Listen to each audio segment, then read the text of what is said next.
تو میں چہرے نہیں دیکھتا، آوازیں نہیں سنتا ہوں، لب پر غور کرتا ہوں کہ آپ کے لب کتنے ہل رہے ہیں۔ یاد رکھیے گا کہ جو قوم حضور پر درود پاک نہ پڑھ سکے پھر اس قوم کے جینے کا فائدہ نہیں ہے، اس نسل کو انسان کی فلاح و بہبودی کا فائدہ نہیں ہے۔ پڑوسی ملک ایک درویش کامل گزرے ہیں، ڈاکٹر واصف علی واصف صاحب، وہ فرمایا کرتے تھے کہ اگر میرے بچے حضور کے غلام نہ ہوئے، ہماری آنے والی نسلیں حضور کے غلام نہ ہوئی، اگر ہمارے بچے حضور پر درود نہ پڑھ سکیں تو پھر واصف کا دنیا میں آنا بیکار ہے، دنیا سے جانا بیکار ہے۔ حضرت عمر ابن خطاب سے روایت ہے، حضرت عمر ابن خطاب فرماتے ہیں قال ان الدعاء موقوف بین السماء والارض، انسان کی دعا زمین اور آسمان کے درمیان میں رکی رہتی ہے، حتی نصلی علی نبیک یا رسول اللہ، جب تک کہ حضور پر درود پاک پڑھنا پڑھ دیا جائے۔ ہماری دعاؤں کے قبولیت کی سند ڈھونڈنی پڑے گی ہمیں، کسی کا بوجھ کہاں تک کوئی اٹھائے گا، دباؤ پڑنے سے پتھر بھی ٹوٹ جائے گا۔ ہمارے ہونٹ تو خشک ہو چکے ہیں غیبت سے، اثر دعا میں ہماری کہاں سے آئے گا؟ دعا کے اثرات کے لیے حضور کے ناموں کا سہارا لینا پڑے گا، حضور کے ذکر کا سہارا لینا پڑے گا، حضور کے خاندان کے ذکروں کا سہارا لینا پڑے گا۔ یہ ذکر امام حسین ہے۔ ایک سوچ ہو سکتی ہے کہ تقریباً 39 دن ہو چکے ہیں، آج 40واں دن ہے، ہر کوئی اپنا 40واں مناتا ہے اپنے آباء و اجداد کا۔ کشن گنج والے مبارکباد کے لائق ہیں کہ وہ حسین پاک کا 40واں منا رہے ہیں آج۔ رلانے آتی ہے یاد حسین روز ہمیں، ہم وہ نہیں جو محرم کا انتظار کریں۔ زندگی ہر نئے نئے چیلنج سے گزرتی ہے، نئی نسلوں کے نئے چیلنج ہوتے ہیں، آنے والی نسلوں کا نیا اب جو دور آ رہا ہے وہ سوشل میڈیا کا دور ہے، وہ الیکٹرونک میڈیا کا دور ہے، وہ پرنٹ میڈیا کا دور ہے، وہ دور بڑا ظاہری طور پر عروج و انتقا کا دور ہے۔ مگر یاد رکھیے گا ہم اپنا دور اگر چاہتے ہیں، ہم اپنا کامیاب دور چاہتے ہیں، ہم اپنا اچھا دور چاہتے ہیں تو ہمیں آگے نہیں پیچھے بڑھنا پڑے گا۔ میں ہمیشہ ایک شعر پڑھتا ہوں کہ پھر ایک بار در انقلاب تک لے چل، نئی صدی کو رسالت مآب تک لے چل، تجھے جہاں کا واحد نظام کیا دے گا، اٹھ اپنے آپ کو ام الکتاب تک لے چل۔ یہ زندگی کا ریشہ ہے، آغاز ہے، بس 1-2 منٹ انشاءاللہ اس کے بعد حضرت کی گفتگو سنیں گے آپ۔ ہمارا مقصد ہے حضور کی بات کرنا، ہمارا مدعا ہے حضور کی بات کرنا، ہماری زندگی کا محور ہے حضور کی بات کرنا، ہماری سانسوں کا مرکز ہے حضور کی بات کرنا، کیونکہ ہمارا وقار بھی مصطفیٰ ہیں، ہماری آبرو بھی مصطفیٰ ہیں، ہماری زندگی بھی مصطفیٰ ہیں، ہماری آرائش بھی مصطفیٰ ہیں۔ یہ جو ہماری محفلوں میں 1000 لوگ آتے ہیں یہ حضور کا بات سننے کے لیے، حضور کی باتیں سننے کے لیے آتے ہیں، نہ کفیل انور کو دیکھنے آتے ہیں، نہ علامہ سہیل صاحب کو، یہ جتنے علماء ہیں نہ انہیں دیکھنے کے لیے آتے ہیں، صرف اس ادب کے ساتھ آتے ہیں کہ میرے مصطفیٰ کی بات ہوتی ہے، کریم آقا کی بات ہوتی ہے۔ اور یاد رکھیے گا ایک شعر یہاں سے آغاز محبت کرتا ہوں، ذات مصطفیٰ تو بہت بڑی چیز کا نام ہے، ذات مصطفیٰ بہت بڑی چیز کا نام ہے، بات مصطفیٰ بہت بڑی چیز کا نام ہے۔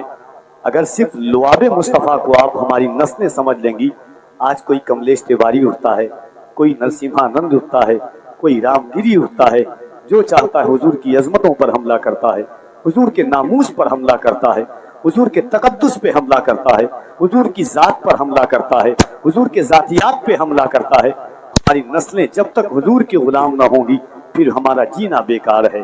ایک بات میں آپ کو بتاتا چلتا ہوں، انشاءاللہ اس کے بعد 2 شعر ہوگا، اس کے بعد ایک بار میں چاہتا ہوں، میرا دل چاہتا ہے، میرا ضمیر چاہتا ہے، یاد رکھیے گا جن کے نام کانوں تک آنے کے لائق نہیں ہیں وہ کھل کر کے اپنے مذاہب کا نام لے رہے ہیں، جن کے نام صحیح سے سننے کے قابل نہیں ہیں وہ کھل کر کے اعلان کر رہے ہیں، مگر ہم اس رسول کا نام لیں جس کے صدقے میں اللہ نے ساری کائنات کو بنایا ہے۔ یہ ارض و سماوات اللہ نے انہی کے صدقے میں بنایا ہے۔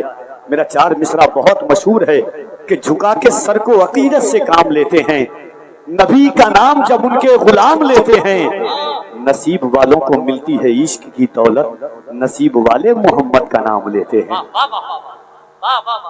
ان سانسوں کو حضور کا غلام بنائیے، اپنی ذات کو بعد میں، پہلے سانسوں کو حضور کا غلام بنا لیجئے۔ محبتوں کے ساتھ ایک بار میں چاہتا ہوں کہ پورا مجمع دونوں ہاتھوں کو اٹھائے اور محبتوں کے ساتھ کہہ دیں یا رسول اللہ، اللہ آپ کی آنے والی نسلوں کو حضور کے نام کی برکتوں سے سنبھالے. سرکار بات فرمائیں. میں کہہ رہا تھا کہ لعاب مصطفیٰ بڑی چیز ہے. 1-2 منٹ کی بات ہے قطع کلام کے لیے. یاد رکھیے گا, کبھی سوچئے گا کہ حضور کی ذات کیسی ذات تھی. ہمارا اور آپ کا لعاب نہیں ہے. ایک انسان ظاہری طور پر تھوک سے نفرت کرتا ہے. ہر انسان اپنے باپ کا تھوک ہو یا کسی کا تھوک ہو نفرت کرتا ہے, اگر وہ مقدس شخصیات کا لعاب نہیں ہو. مگر میرے حضور کے صرف ذات نہیں, لعاب کی شان سنیے آپ. میرے آقا کا لعاب کیسا تھا, یہی ایک لعاب ہے. حضرت قطادہ جنگ میں لڑ رہے ہیں, تیر آنکھ میں لگتا ہے, تیر نکالتے ہیں, تیر کے ساتھ آنکھ واپس آ جاتی ہے حضرت قطادہ کی. حضرت قطادہ کسی ڈاکٹر کے پاس جاتے, کسی حکیم کے پاس جاتے, کسی طبیب کے پاس جاتے, مگر عشق اور غیرت ایمانی دیکھیے حضرت قطادہ کا. دوڑے دوڑے حضور کے پاس آتے. حضور نے فرمایا کیا ہوا؟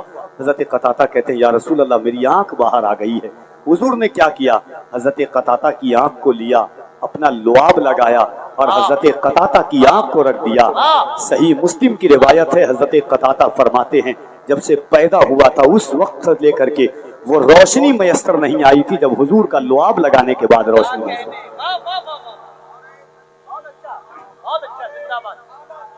ایک صحابی رسول ہیں علامہ یوسف بن اسماعیل نبہانی حجت اللہ علی العالمین فی معجزات سید المرسلین میں فرماتے ہیں, ایک صحابی ہے جنگ کے درمیان گھوڑے سے گرے, پنڈلی ٹوٹ گئی ان کی, یعنی ہڈی ٹوٹ گئی. کیا ہوتا؟ کسی ڈاکٹر کے پاس جاتے, ٹوٹی ہوئی ہڈی لے کر کے بارگاہ مصطفیٰ میں آتے ہیں. حضور نے اپنا لعاب لیا, ٹوٹی ہوئی ہڈی پر لگا دیا. وہی صحابی جو حضور کی بارگاہ میں ٹوٹی ہوئی ہڈی لے کر کے آئے تھے, پھر گھوڑے پر سوار ہوتے ہیں, فوراً جا کر کے جنگ میں تلوار کے جوہر دکھاتے ہیں. یہ آقا کے لعاب کی برکتیں ہیں. الحمدللہ اللہ آپ کو مکہ اور مدینہ کی زیارت نصیب عطا فرمائے. پیر شفا ہے, پیر لوا ہے. 7 کنویں آج بھی ایسے موجود ہیں جو کھارے تھے, نمک سے زیادہ نمکین پانی تھا. 1400 سال ہو گئے ہیں, حضور نے اپنے لعاب ڈالا تھا, آج بھی اس کنویں کا پانی شہد سے زیادہ میٹھا ہے. کہہ دیں سبحان اللہ. غار سور میں حضرت ابو بکر صدیق کو سانپ نے ڈنک مارا, زہر پورے جسم میں پھیل گیا, آنکھ کا آنسو رخسار مصطفیٰ پر گرتا ہے. حضور نے پوچھا صدیق کیا ہوا؟ فرمایا یا رسول اللہ سانپ کا زہر پورے جسم میں پیوست ہو چکا ہے. حضور نے کیا کیا؟ سانپ کے ڈنک مارنے کی جگہ لعاب دہن لگا دیا. حضرت صدیق اکبر فوراً شفا یاب ہو جاتے ہیں, ٹھیک ہو جاتے ہیں. یہ لعاب مصطفیٰ کی برکت ہے. قبیلہ بنو سلیم کی ایک عورت اپنے صحابیہ اپنے صحابی شوہر سے کہتی ہے کہ 3 ماہ سے پیٹ میں درد ہے, بچہ کا تولد نہیں ہو رہا ہے. وہ صحابی حضور کی بارگاہ میں آتے ہیں, ذکر فرمائے یا رسول اللہ میرے گھر میں بچہ تولد ہونے والا تھا, 9 ماہ سے گزر کر کے اور آگے ماہ بڑھ چکے ہیں. یا رسول اللہ, حضور نے کیا کیا؟ صحابی کو فرمایا اپنی انگلی لاؤ. حضور نے اپنا لعاب اس انگلی پر لگایا. کہاں بنو سلیم, کہاں حضور کا گھر. گئے ہوں گے, تھوک سوکھ گیا ہوگا, مگر جا کر کے صرف اپنی بیوی کے پیٹ پر رکھا ہے. وہ صحابیہ فرماتی ہیں کہ اس کے بعد 7 اولاد مجھے ہوئی ہے, ایک دفعہ بھی درد کی شکایت محسوس نہیں ہوئی ہے. یہ صرف حضور کے لعاب کی برکت میں آپ کو بتا رہا ہوں. خیبر فتح نہیں ہو رہا ہے, حضرت علی کی آنکھ آئی, حضور نے اپنا لعاب لگا دیا. ایک لعاب مصطفیٰ پر بات کروں, صرف میں خدا کی قسم گھنٹوں بات کر سکتا ہوں. میں چاہتا ہوں کہ میری نسلیں حضور کو جانے. میرے امام نے تو یہی درس دیا تھا, جان ہے عشق مصطفیٰ روز فضو کرے خدا, جس کو ہو درد کا مزہ, نازے دوا اٹھائے کیوں, پھر کے گلی گلی تباہ, تو کرے سب کی کھائے کیوں. مفتی اعظم فرماتے ہیں یہ ایک جان کیا ہے, اگر ہو کروڑوں تیرے نام پر سب کو وعدہ کروں میں. پیر نصیر الدین نصیر نے فرمایا تھا ایک میں ہی نہیں ان پر قربان زمانہ ہے, جو رب دو عالم کا محبوب یگانا ہے. عزت سے نہ مر جائیں کیوں نام محمد پر, یوں بھی تو ہمیں ایک دن اس دنیا سے جانا ہے. گستاخ کو جب دیکھتا ہوں تو میں کہتا ہوں یاد رکھنا سلمان نظری ابھی مرا نہیں ہے, ابھی زندہ ہے. اگر شیر جنگل میں چلنا چھوڑ دیتا ہے تو گیدڑوں کو بھونکنے کی اجازت نہیں ہو جاتی ہے. شیر انشاءاللہ میدان میں آئے گا اور پھر یہی نعرہ لگائے گا لبیک یا رسول اللہ کا. جب مفتی صاحب قبلہ کے جیل جانے کی بات ہوئی, میں نے رات میں بات کی, مفتی صاحب قبلہ نے کہا کفیل بھائی لوگ چوری کر کے جیل جاتے ہیں, لوگ ڈکیتی کر کے جیل جاتے ہیں, لوگ شراب کی وجہ سے جیل جاتے ہیں, مگر سلمان اظہری کو خوشی ہے کہ وہ چوری جیل شراب کی وجہ سے نہیں, جیل لبیک یا رسول اللہ کا نعرہ لگانے کی وجہ سے جا رہا ہے. بس آئیے حضرت کا خطاب سننا ہے آپ کو. میں بات مصطفیٰ کی کرنے آیا ہوں. فضل رب اللہ اور کیا چاہیے, مل گئے مصطفیٰ اور کیا چاہیے. دامن مصطفیٰ جن کے ہاتھوں میں ہے ان کو روزے جزا اور کیا چاہیے. کیوں کہوں یہ عطا وہ عطا چاہیے, ان کو معلوم ہے ہم کو کیا چاہیے. ذرا محبت سے دونوں ہاتھوں کو اٹھائیے, اللہ کی کبریائی اس کے نبی کی رسالت کا دم بھر لیجئے. احساس ہو جائے کہ ہماری نسلیں انشاءاللہ حضور کی غلام بنے گی. دونوں ہاتھوں کو اٹھائیں اور بلند آواز سے اللہ کی کبریائی.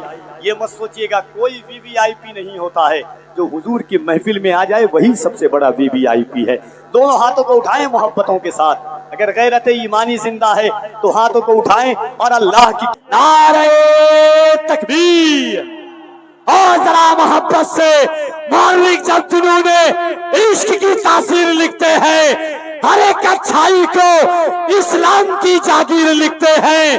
زمین والوں ہمارے خط کا اندازہ نہیں تم کو, فلک پر خون سے ہم نعرہ تکبیر لکھتے ہیں. سیدہ زینب کبریٰ یزید کے دربار میں پہنچتی ہے. یزید نے کہا زینب یہ تیرے بھائی حسین کا سر ہے, دیکھ تیرا بھائی نہیں بچا, تیرا بھتیجا نہیں بچا, تیرا بھائی نہیں بچا, تیرے بیٹے اونو محمد نہیں بچے. حضرت زینب کبریٰ نے یزید کے دربار میں کہا یزید سن, یہ سچ ہے میرا بھائی نہیں بچا, میرا بھائی عباس نہیں بچا, میرا بھائی حسین نہیں بچا, میرے بھتیجے قاسم نہیں بچے, مگر یاد رکھنا میرے پاس ایک چیز بچی ہے. یزید نے کہا زینب تیرے پاس بچا کیا ہے؟ حضرت زینب نے کہا بدلا نہ ایک حرف, الف لام بچ گیا.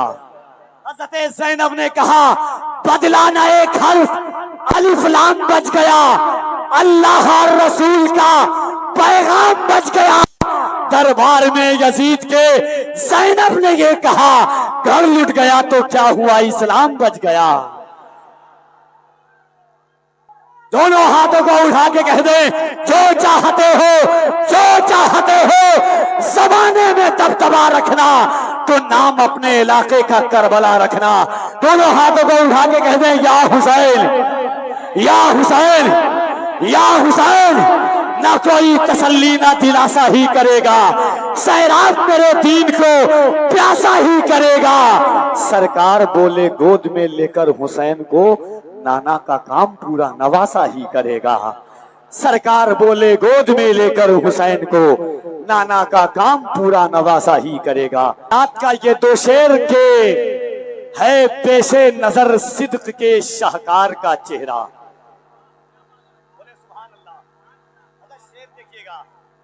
یہ تو سچ ہے کہ صحبت کا اثر ہوتا ہے. آدمی کیا ہے در و دیوار بدل جاتے ہیں. صحبت کا کتنا بڑا فائدہ ہوتا ہے. سنے کہ ہے پیش نظر صدق کے شاہکار کا چہرہ. اصحاب اللہ کرے کہ یہ شعر آپ تک پہنچ جائے جہاں تک میں پہنچانا چاہتا ہوں. صحبت کا اثر ہوتا ہے. اصحاب کہف کے ساتھ رہنے والا کتا صرف پہرے داری میں رہا ہے تو قرآن نے اس کی حیت بیان کر دی ہے, کس طرح بیٹھا تھا, پاؤں کس طرح تھا, اور وہ جنت میں جائے گا. صحبت کا اثر دیکھیے گا.